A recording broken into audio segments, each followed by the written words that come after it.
Good afternoon. It's Wednesday, the 17th of April, just after 1 o'clock. Welcome to UK Column News. I'm your host, Mike Robinson. Joining me in the studio today, Charles Malet. Welcome to the programme, Charles. Thanks, Mike. And by video link, we've got Mark Anderson from Texas. So we're going to get started off with food production. And Charles, farmers have been finding it pretty difficult, as we all know, with the amount of rain at the moment. But of course, if it's clay soil, it becomes a big problem.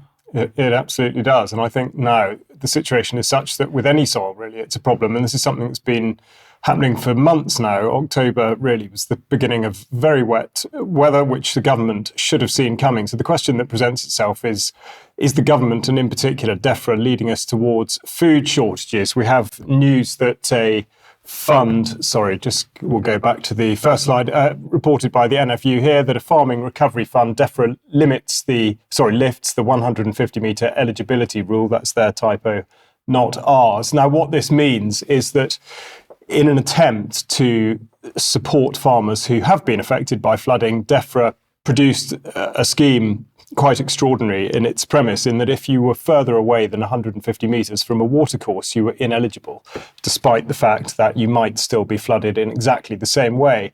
So the question is, should they have seen this coming or not? And we have here from the Department for Levelling Up the illustration of how much land is in agriculture, that green bar at the top, 63% of the overall land mass in England, that is.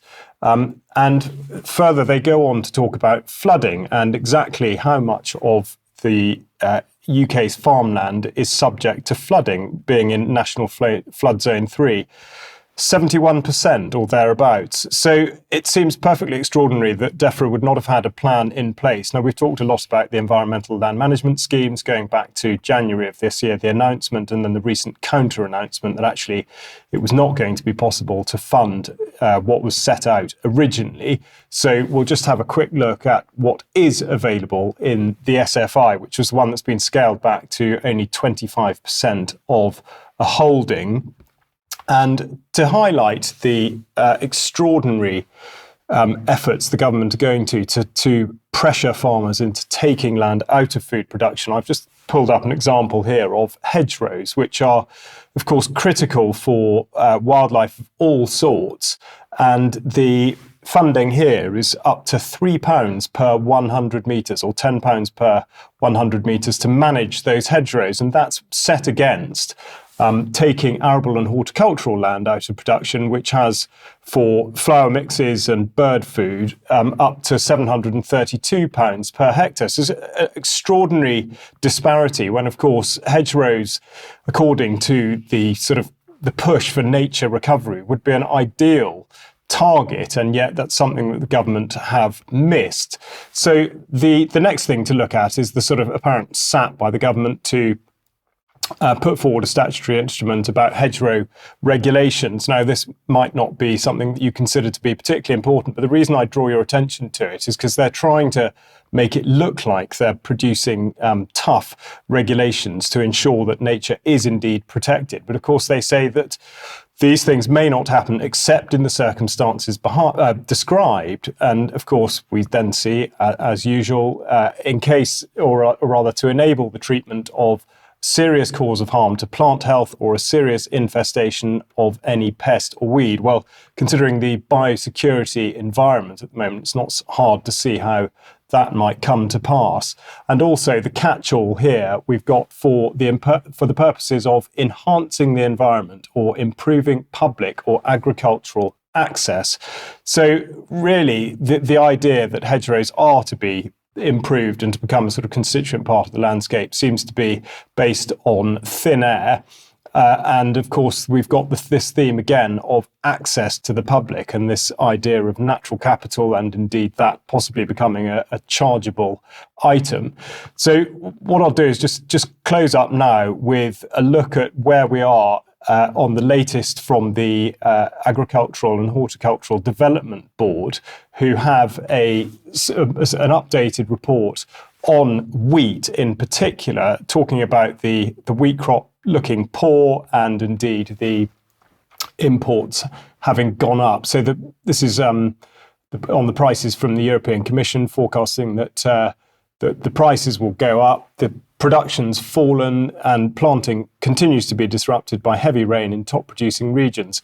But I think the important bit there, the highlighted text at the bottom, is that sizable Russian wheat supplies continue to limit gains in wheat futures. So I return to my original question, which is the government and Defra setting us up for food shortages? Because, of course, the only reason that we are unable to access the wheat that might be produced by Russia, or indeed that will have a knock-on effect on our ability to secure crops that we're unable to grow here at the moment, is of course because of the government's refusal to sue for peace in Ukraine and indeed to impose sanctions. So they've put themselves into an almighty muddle.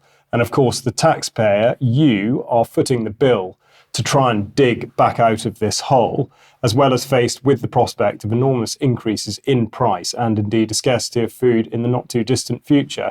So that's really the update on what the government are calling food security at the moment. But I don't think we can ignore, Charles, that in the meantime, while they're not bringing in Russian wheat, all this wheat is coming in from Ukraine, and it's extremely low quality, or it's corrupted, or it's poisoned in some way. And of course, this is the reason why Polish farmers in particular, but in fact, farmers right across the sort of former Russian eastern countries, Poland and north of Poland, campaigning against this. And so, we're having this poor quality wheat dumped on the markets in the meantime. Absolutely, yeah, that's another critical part of it. And then of course the other thing, which I haven't discussed, but is there ever present, is the increase in input costs on the fertilizer side and the energy side. Again, aligned with all of this, which again the government are very much driving, rather than it being a consequence of what would be natural market forces. Yeah. Okay. Thank you. Well, let's move on to the issue of censorship, and I'm going to say thanks to Debbie for sending this over to me last night. This is the House of Commons Culture, Media and Sport Committee. Sixth reporter session for 2023-2024, and it's called Trusted Voices. Now, of course, the issue of trust with respect to narratives is something that we've talked about quite a lot over the past period, because this is something which is absolutely at the forefront of the minds of those who are trying to keep control of a narrative that they have increasingly not got control of. But if we put that back on screen for a second, then let's just have a look and see what they say in this report. They say the pandemic has brought home just how vital it is to be able to access authoritative information. We highlighted in our 2020 report on misinformation how online hoaxes and conspiracies had been allowed to spread across social media. However, the problem is not confined to COVID-19. And this is great, because what they then go on to do is tell us what the range of issues is. So climate change, 5G, water fluoridation, elections, and those claiming UK terror attacks have been staged. So everybody's doing very well. These people are extremely nervous about people campaigning on these issues. And so I would just say keep going, because it's getting them more and more rattled. Anyway, they go on in the report to say this makes it all the more important that there are prominent, trustworthy actors, or as they call them, trusted voices, who can provide evidenced, accurate information and communicate it in an accessible way. So I wonder who they might have in mind. Let's have a look and see.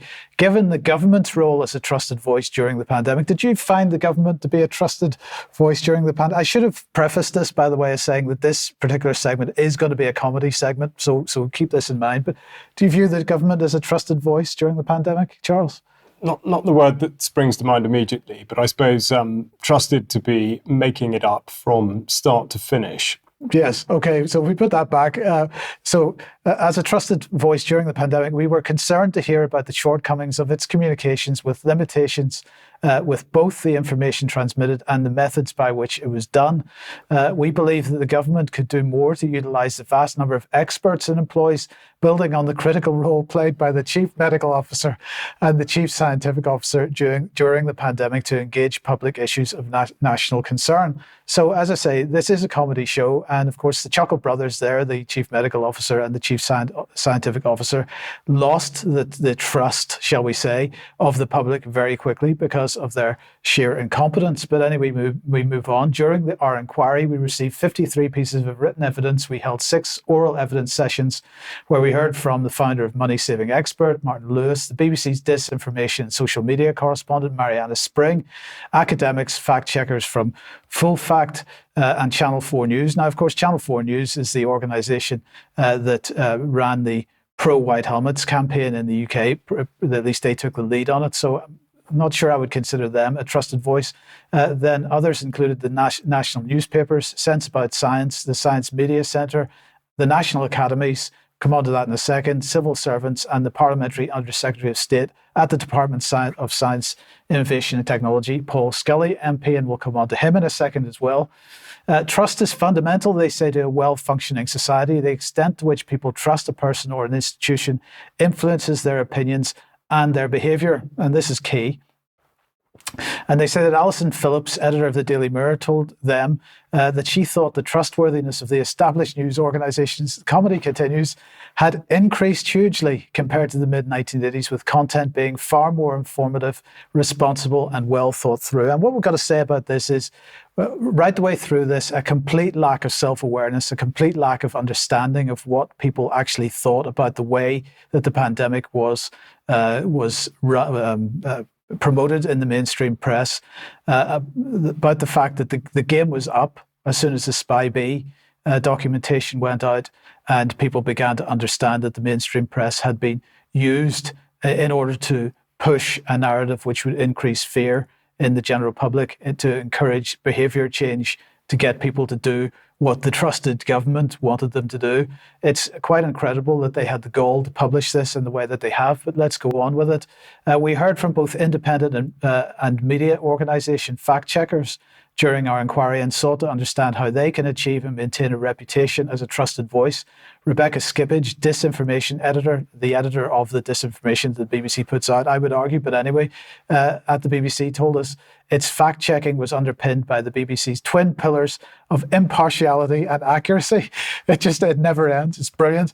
The government's counter-disinformation unit leads the operational response to disinformation for the UK government and works with a range of partners, including other government departments, social media platforms, civil society groups, and academia. So just think about that. They are working with social media platforms. So if anybody's not understanding why they get shadow banned or they get material brought down, this offers the explanation. The counter-disinformation unit is working hand in glove with the social media platforms. Paul Scully, MP, we mentioned him already, said that the counter-disinformation unit was not some big shady intelligence unit. That's a lie. It's trying to find trends that it can say, this is happening, what do you want to do about it? I mean, there's so much documentation that demonstrates that is simply false. But anyway, we are concerned about the lack of transparency and accountability of the counter-disinformation unit and the appropriateness of its reach. We recommend that the government commission and lay before Parliament an independent review of the activities and strategy of counter-disinformation unit within the next 12 months. So we will see whether that happens. I won't be holding my breath because I don't think the government has any intention or likely to do that at all. And of course, in the meantime, within the next 12 months, there probably will be a new government, so that isn't going to happen there either. Anyway, recommendations. We recommend that the government publishes advice for government departments and their public bodies on communication intended for young people, including guidance on the use of new apps and platforms, including TikTok.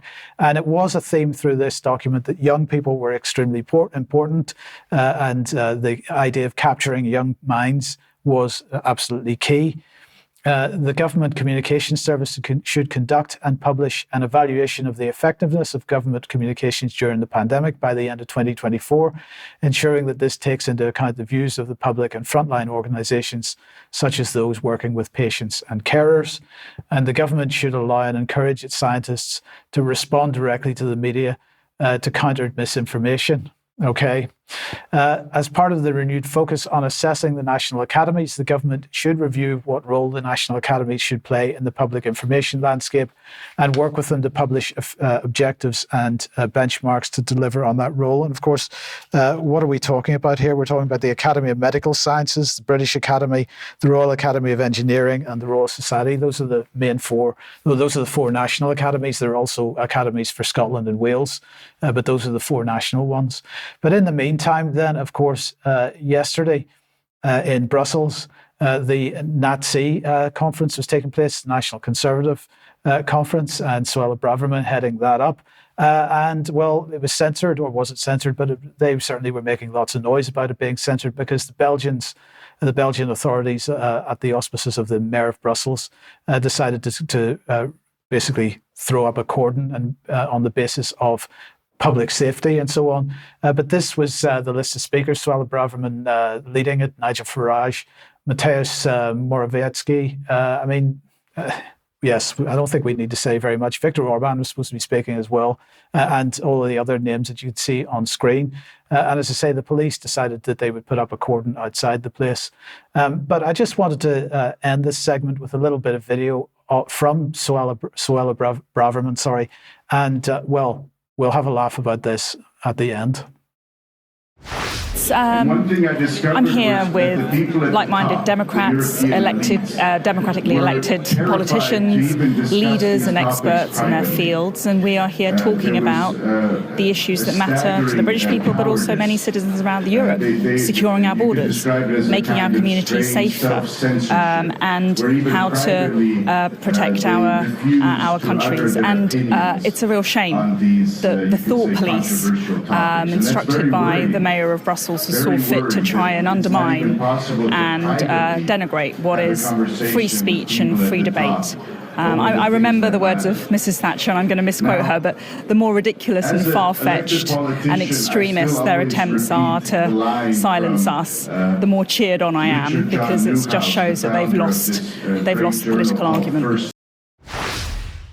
I mean, the hypocrisy of this woman is off the charts. This is the woman who, as Home Secretary, drove much of the censorship agenda in this country, and now she's on the receiving end of it herself, and she's busy making comments like that. I just find it absolutely incredible. Thoughts? Yeah, it's pretty remarkable. I mean, more recently, of course, her treatment of the sort of demonstrations and gatherings in the name of freedom and peace from October of last year. Perfectly extraordinary. But yes, she does seem to encapsulate entirely what certainly a large percentage of the viewing audience of UK Column will be thinking, but just not quite meaning the same thing by it. Indeed. Yes. Okay, let's welcome Mark to the programme. And, World Health Day.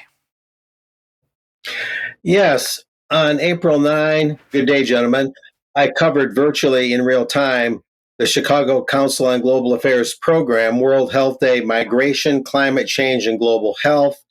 And most of the photos you're seeing, pretty much all are original snapshots or screenshots from the program. And it was very interesting in that the approach seemed to be, and here's the speakers: Ibrahim Abubakar, if I'm saying that right, the provost of the University College London, and the moderator was Maya Prabhu, and she's a clinical associate professor of law at Yale Law School.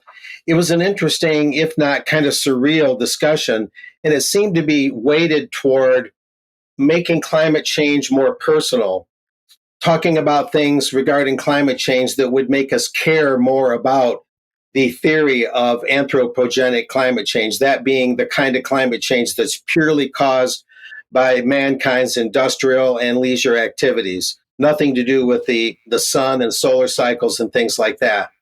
And there were many things discussed. I had to be really selective on what to present.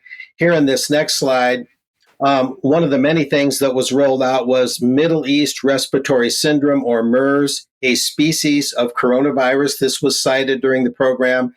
And it showed, for instance, Time magazine, which is notorious for having extremely fear-ridden covers for its cover stories. There was one I talked about years ago where it showed the Earth on fire. This one just says, warning, we are not ready for the next pandemic. That's in 2017. Get the date on that time cover there. 2017, warning, we are not ready for the next pandemic. And other studies were cited. 2019, a world at risk, and something going all the way back to 2015.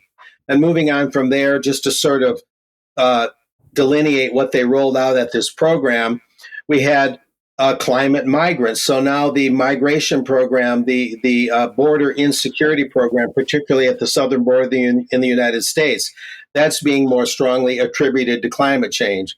Not that weather couldn't have anything to do with it, of course. Crops do fail and people migrate. But you have to look at it in context. This slide projected internal climate migrants by 2050. The World Bank's groundswell report projects that climate change could lead up to 216 million people across 6 world regions to move within their countries, not internationally so much, but within their countries by 2050 if we don't act.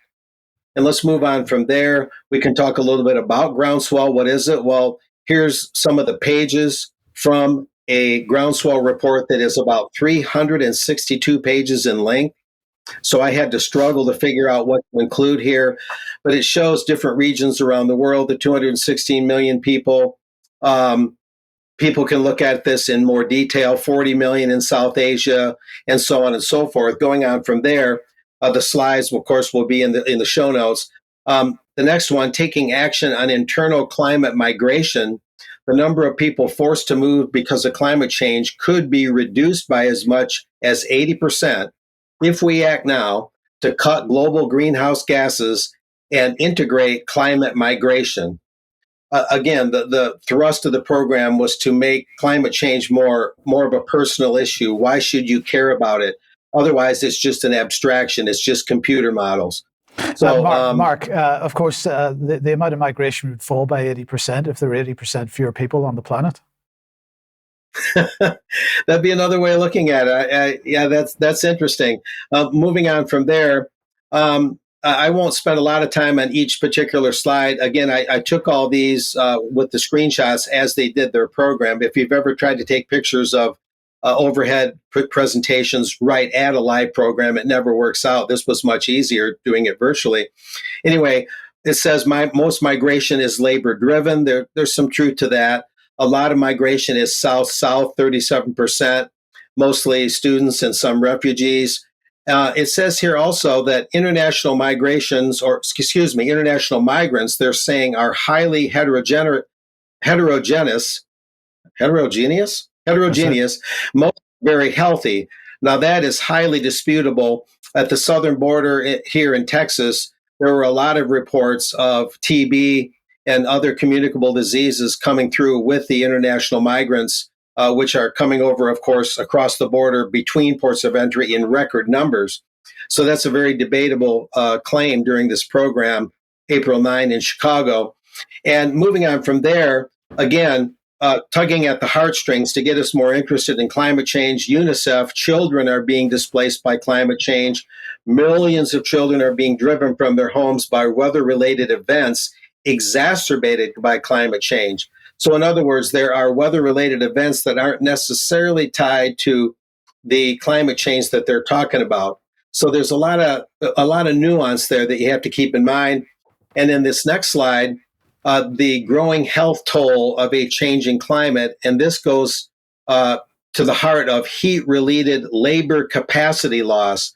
In other words, as anthropogenic, so-called man-caused climate change, as that increases, there's going to be a loss of potential labor. Heat exposure led to the loss of 42% more hours of potential labor in 2022 compared to 1991 through 2000.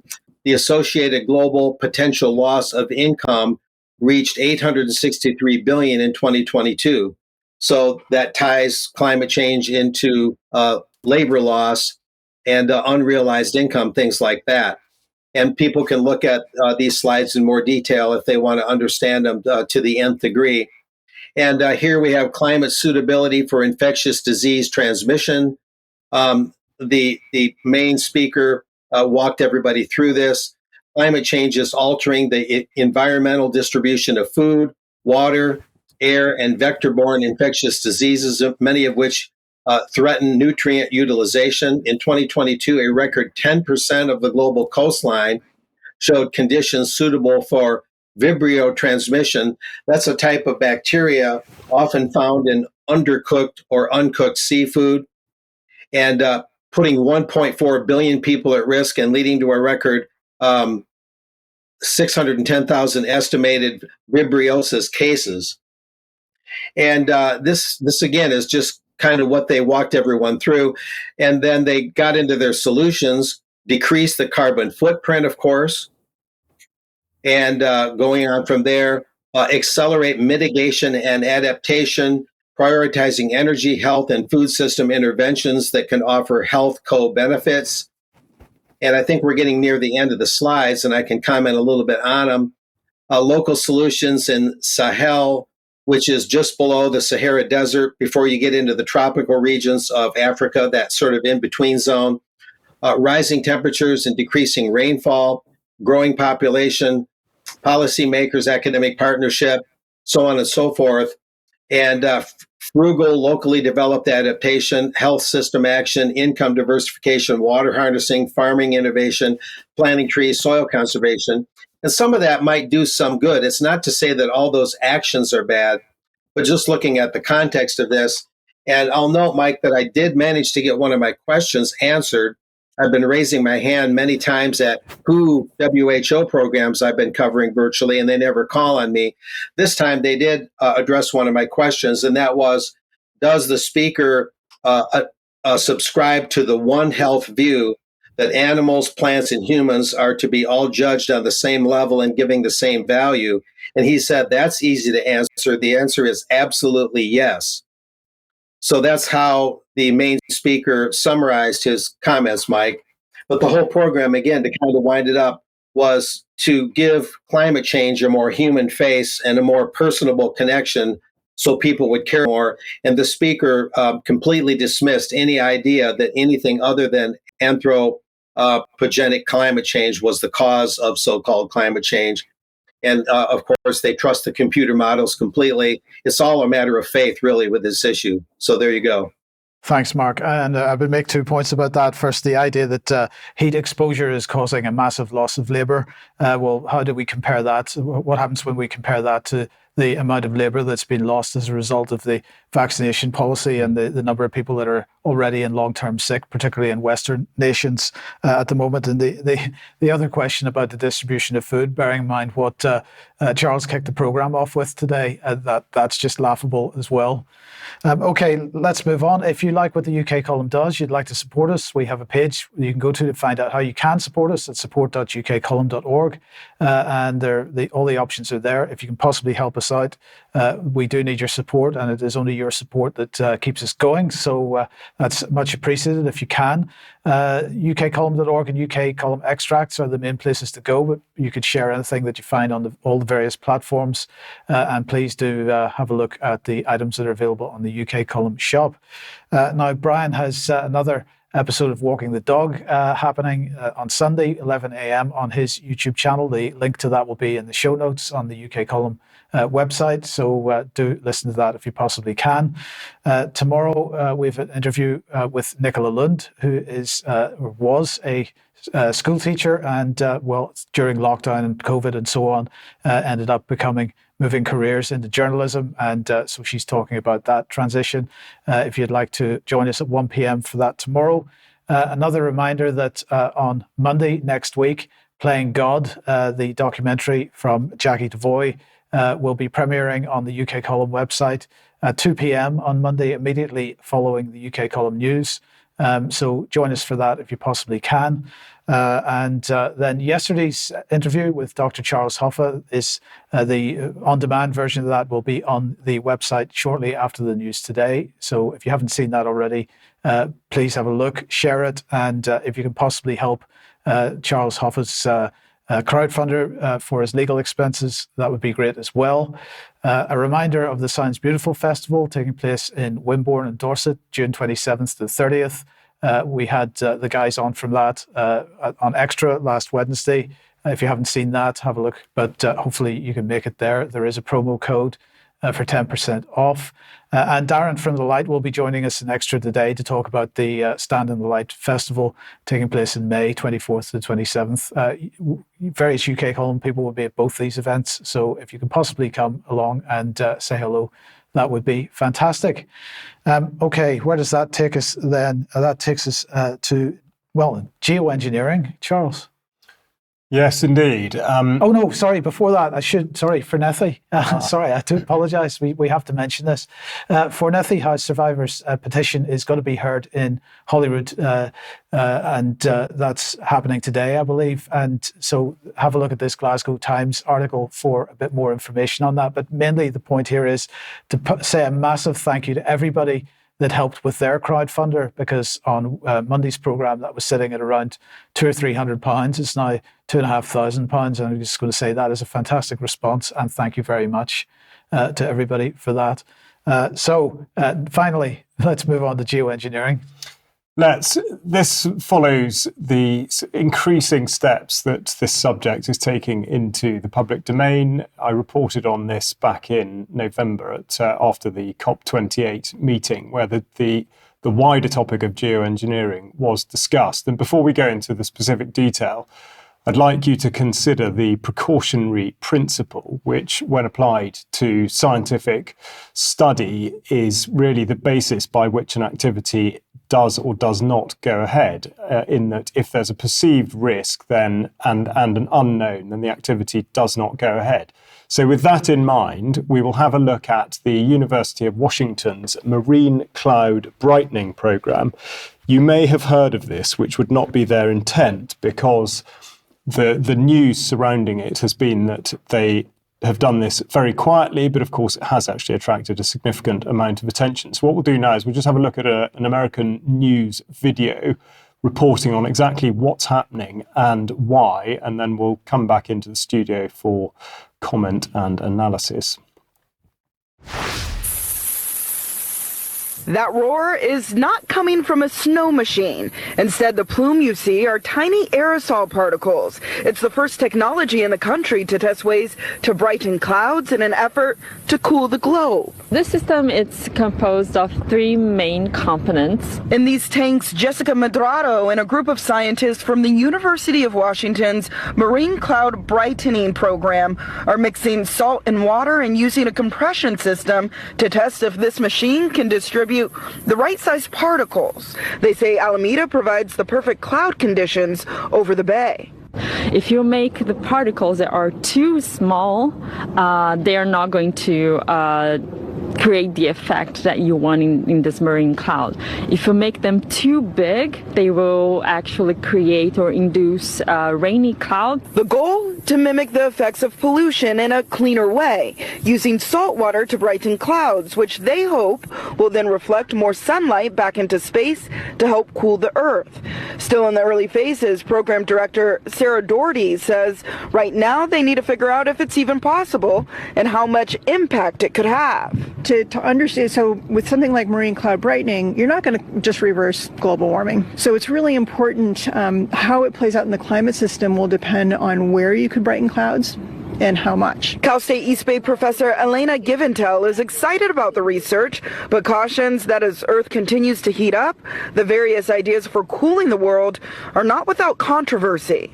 While there are certain benefits from trying to cool the environment, we're not quite sure what kind of negative effects. Doherty believes reducing emissions is the most important tool, but says that alone won't be enough. We are kind of locked in at this point, committed to significant climate disruption.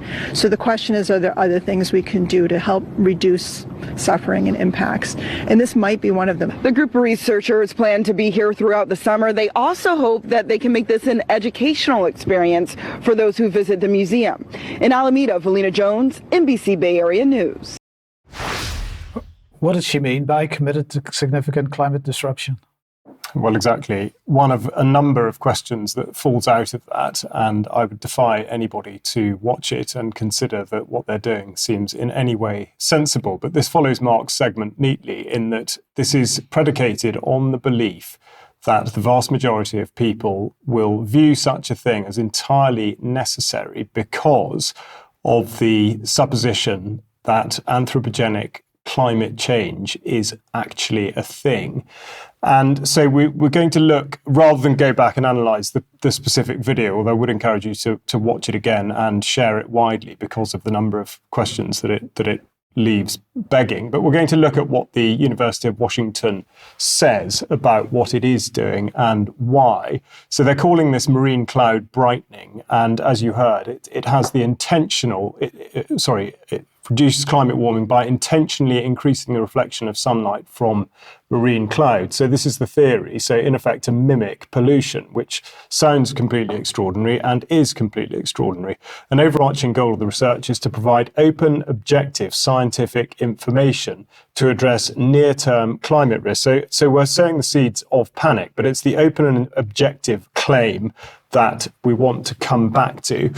But obviously the critical part of this slide here is the fact that they are not certain. So I refer back to the precautionary principle. They have absolutely no idea what the effect will actually be. And you can see there the enormous spread of talking about as little as 0.2 of a degree Celsius or as much as 1 degree. Well, there's an enormous disparity between those two figures in relative terms. So it just highlights that despite the inconsistencies, they're still going to go ahead with it. And they talk about the stakeholder engagement efforts. And again, what I particularly want to talk about or look at is the engagement, sort of further down, engagement with the Global South and Indigenous peoples on field science. So in effect, the suggestion that the Global South has no idea about the sort of thing, and this is potentially an area in which, let's say, indoctrination perhaps can be pursued. Relevant to the United Kingdom audience, the programme here in the team is led by Robert Wood and Sarah Doherty at the University of Washington. But it goes on to say that the programme also collaborates with researchers at a range of other institutions, including the University of Exeter in the United Kingdom. I got in touch with the University of Exeter to ask them a range of questions about the involvement of the particular scientists and what other weather modification programs they might be involved in. And their response was brief. They said no University of Exeter scientists are part of or funded by the University of Washington's Marine Cloud Brightening Programme. Exeter researchers collaborate with University of Washington researchers providing expertise in climate modelling. Well, that seems a slightly disingenuous reply because the statement from Washington suggests that they are, in fact, a part of it, even if it is in a collaborative context. So there is a little bit of hair splitting going on there. But the point of it is that they are providing modelling. Now, which way is modelling going to go? And is this research actually open and objective? They spoke about being funded by an organisation called Silver Lining. And so let's have a look at Silver Lining, ensuring a safe climate. And within their policy document, they say that the international community currently lacks the critical scientific information needed to make informed decisions.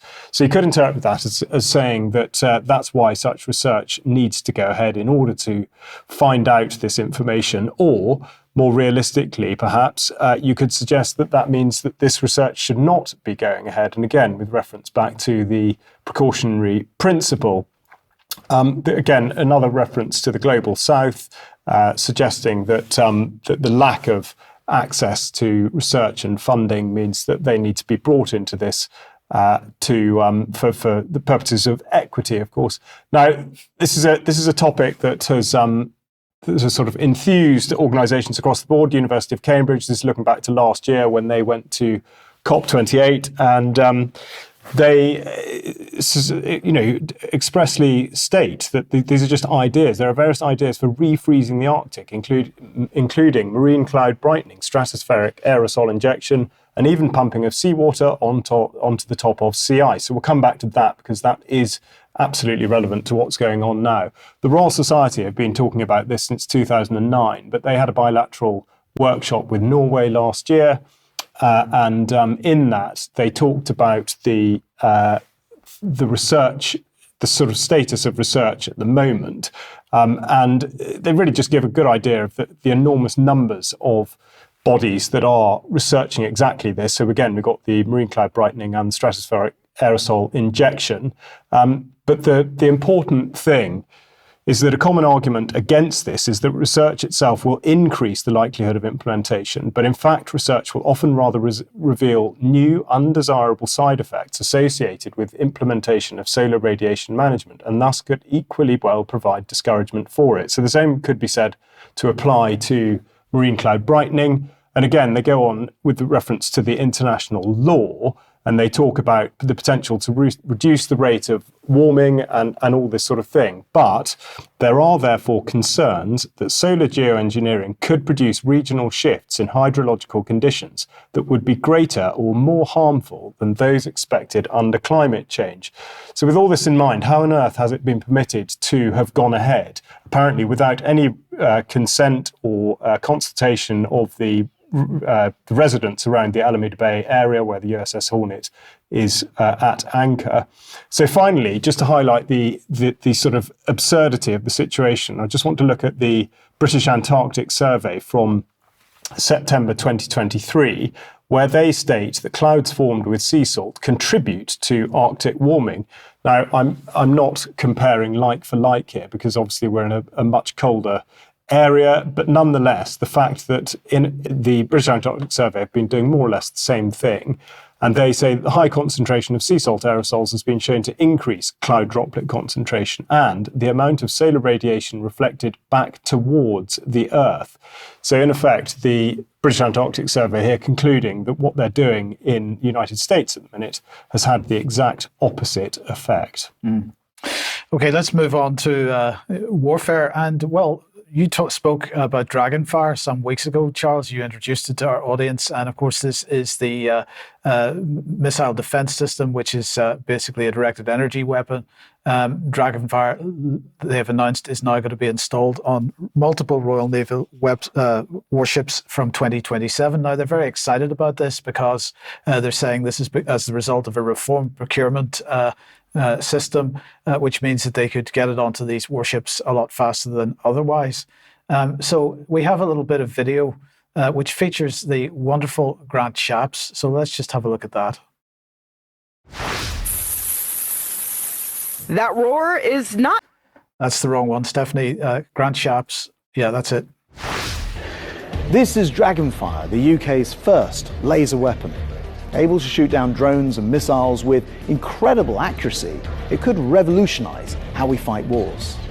And this isn't an idea decades away, we're building it right now to fit onto our warships in just 3 years' time. Rapid delivery of this incredible feat of British innovation is only possible because the government has this week reformed the way we procure for our military.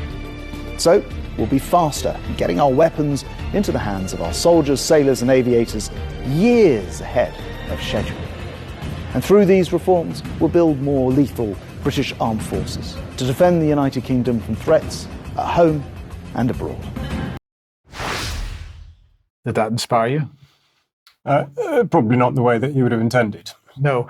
So basically, they're reforming things by sort of removing the hurdles to just getting on and doing it. So we'll have more on this soon. But in the meantime, of course, Britain continues to be committed to European security. They should be committed, but I'm not sure to any form of European security. But anyway, this is a meeting that was taking place this week in Sofia.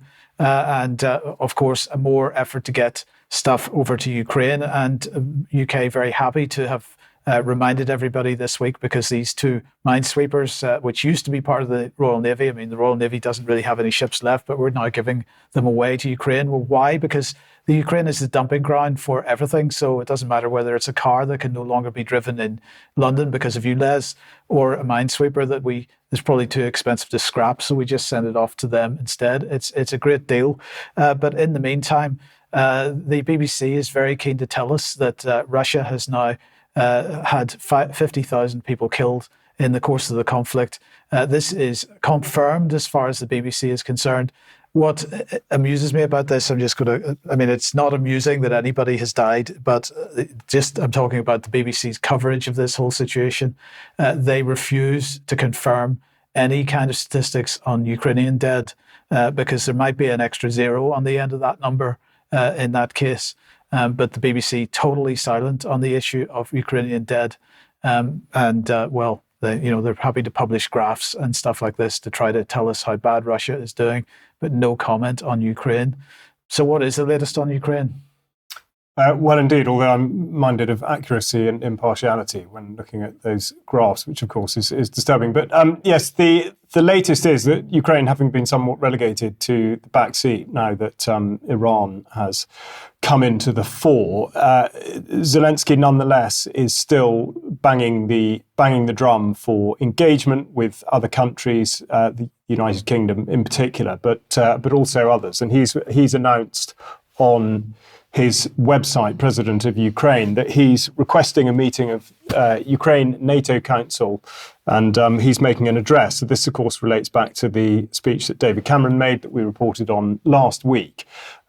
But in particular, what I would like to draw your attention to is Zelensky talking about discussing protection of the skies, supply of anti-aircraft warfare, systems and missiles, but also a first global peace summit in June. So we'll be interested to see how exactly that turns out and what indeed the United Kingdom and the United States will have to say about it. But with David Cameron in mind and what he was saying about China last week and the week before, it's interesting how the waters can be muddied, particularly with regard to Ukraine, because, of course, he's talking about the German Chancellor, but also he refers to the signals they've heard from Beijing and says China can really help us restore the just peace for Ukraine and the stability in international relations. So how will that be regarded by the UK? Will it effectively queer the pitch? But he brings in the topic of restoring the just peace, and on the theme of restoration and all the rest of it, I want to look at the Attorney General, who's come out as the sort of latest cheerleader for Ukraine. She's pledged to support Ukraine in their efforts, having just spoken, well, not just, but a week or so ago at The Hague. And also that we look further back, there she is with Zelensky in February, marking the 2-year anniversary of the Ukraine conflict. Also, she's come out and spoken back in September last year, talking about the case against Russia at the International Court of Justice, which was essentially about the suggestion of genocide by Ukraine. And she said in the hearing today, the UK made submissions regarding the scope of the court's jurisdiction under the Genocide Convention, including concerning the requirement of good faith and the fact that the Genocide Convention does not in any circumstances authorize states to commit aggression, war crimes, or crimes against humanity.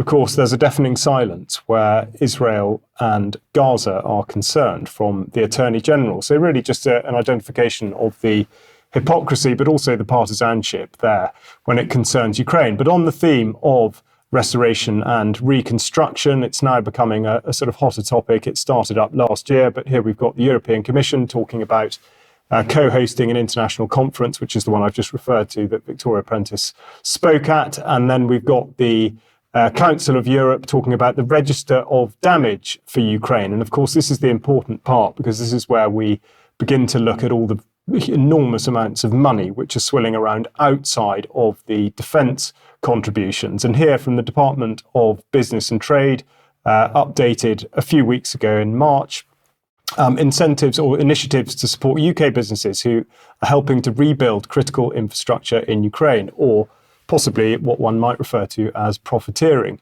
Figures published by the World Bank outline that reconstruction costs are expected to amount to $486 billion over the next decade. And the Department of Business and Trade is encouraging innovative UK businesses to contribute their experience and expertise in rebuilding Ukraine's damaged infrastructure. So what sort of shape is this likely to take? And although outside of the United Kingdom's sphere of influence, I think it's relevant to look at one of the contracts that's already in motion, which is by VEON, the communications company. VEON and Kyivstar set in motion their $600 million investment plan.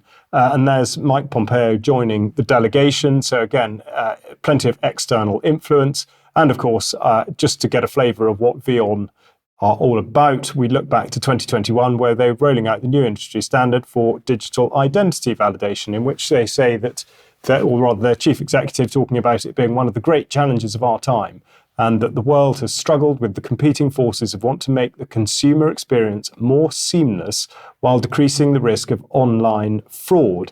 So the point really is that this sort of apparent desire to build back better, of course, will have very, very serious consequences for the people of Ukraine, for whom the future will be utterly, completely different due to this reconstruction effort. Yes. Okay, Mark, we've just done a little bit of editing of the order here, and let's have a look at the latest update on the World Health Organization and the pandemic treaty. Okay, that's fine. Yeah. Very recently in the Federal Register, that compilation of regulations and public comment periods in the federal government, the Office of Global Affairs, I'm showing here, of the Department of Health and Human Services, is putting a notice of public listening session out again, a request for comments. This is another opportunity for people, not just in the U.S., according to the noted WHO watchdog James Roguski, but also people in the U.K. and throughout the world can comment. And the listening session will be held Thursday, May 2nd, 2024, from 10 a.m. to 12 p.m. Eastern Daylight Time, U.S. This session is open to the public, but requires an RSVP to that website email I've given before, oga.rsvp. Well, this has the number 1 in it, oga.rsvp1@hhs.gov. Listeners can see this in the show notes, and do that by Friday, April 26th, RSVP by that time, April 26th, in order to take part in that May 2nd listening session. Very important. The session will be held virtually, online, and dial-in information will be shared with those who register. The purpose of it, the U.S. Department of Health and Human Services leads the U.S. delegation to the 77th World Health Assembly and will convene this informal stakeholder listening session. The session is designed to seek input from stakeholders. I love that word, don't you? Stakeholders. What about citizens? And subject matter experts in subject matter, to help the HHS Office of Global Affairs inform and prepare for the U.S. government engagement at the World Health Assembly. Of course, that's coming up May 27th through June 1st, when they anticipate they're going to finalize the World Pandemic Treaty, something to be very concerned about in its outcomes. Moving on from there, the matters to be discussed at the 77th World Health Assembly. There's a link there that viewers and listeners can click on, but I give some highlights. Pillar number 1, 1 billion more people benefiting from universal health coverage, acceleration toward the UN's Sustainable Development Goals regarding maternal health and child mortality in particular. Child mortality is very interesting for the WHO, since it also supports abortion on demand and the entire abortion industry through what's called reproductive health care. Without hesitation, the UN and the WHO, as a branch of the UN, supports the abortion industry. So child mortality, very interesting there.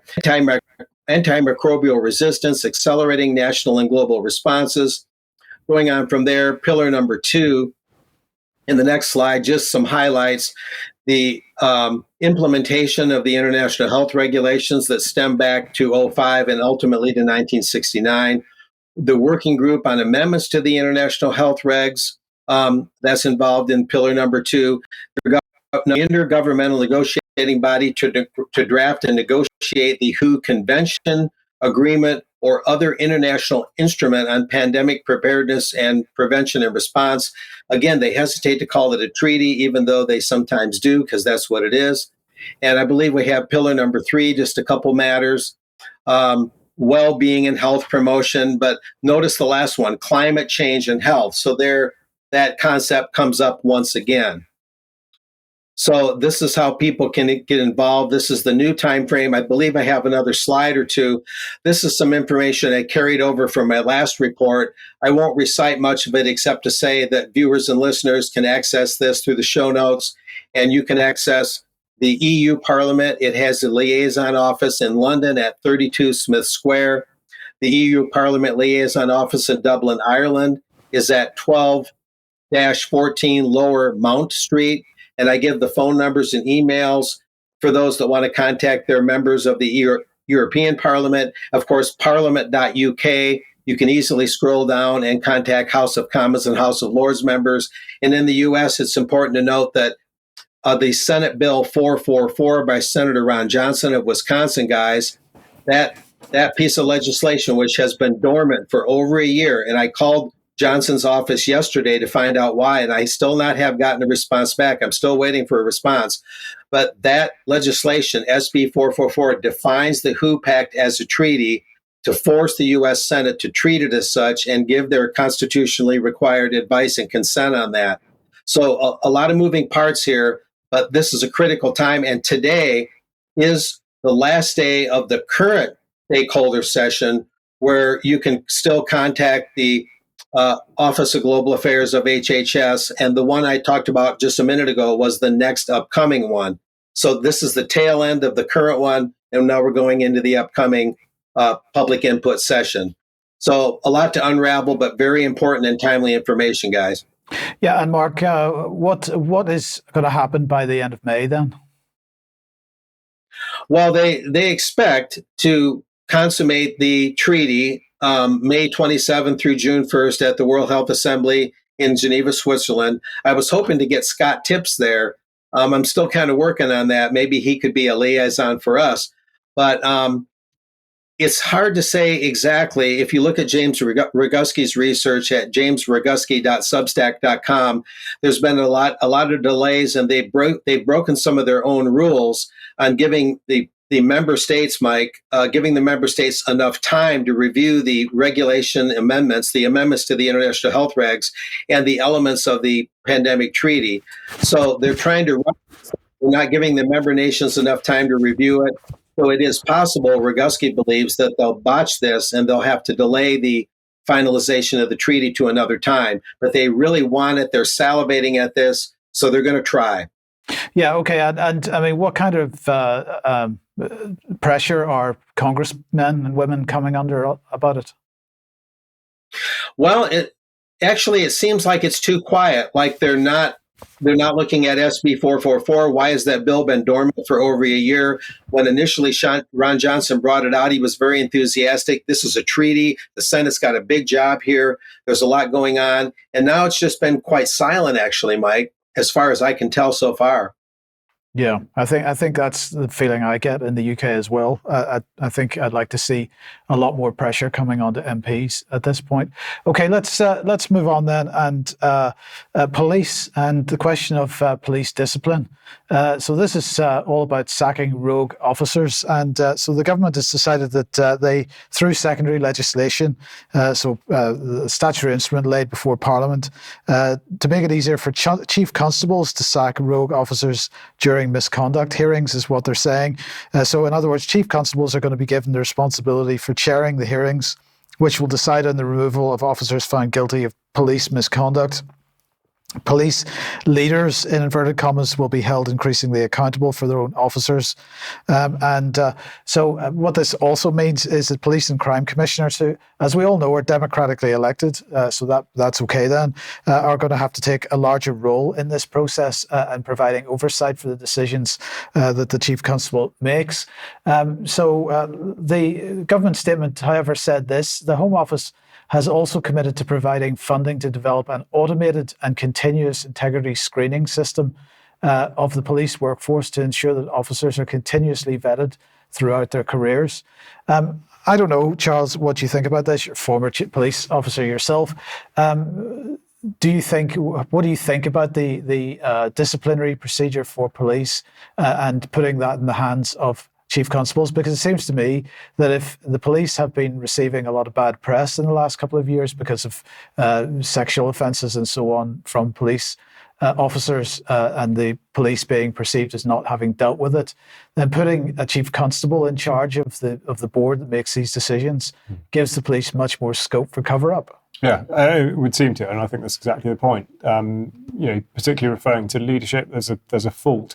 Clearly identified fault up and down the chain, which His Majesty's Inspector of Constabulary has identified in multiple reports.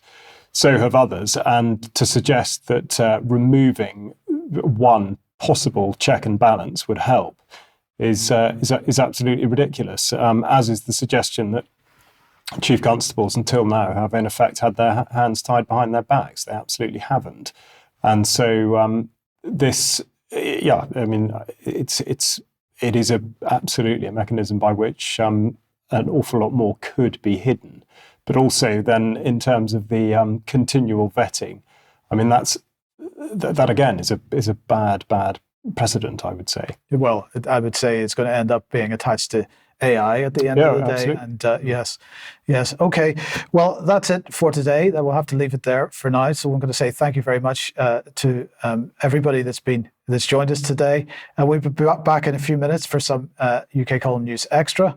And Mark and Charles will be there, and also Darren from The Light. So do join us for that in a few minutes if you're a UK Column member. Otherwise, we'll see you on Friday at 1 p.m. as usual. Don't forget the interview at 1 p.m. tomorrow. See you Friday.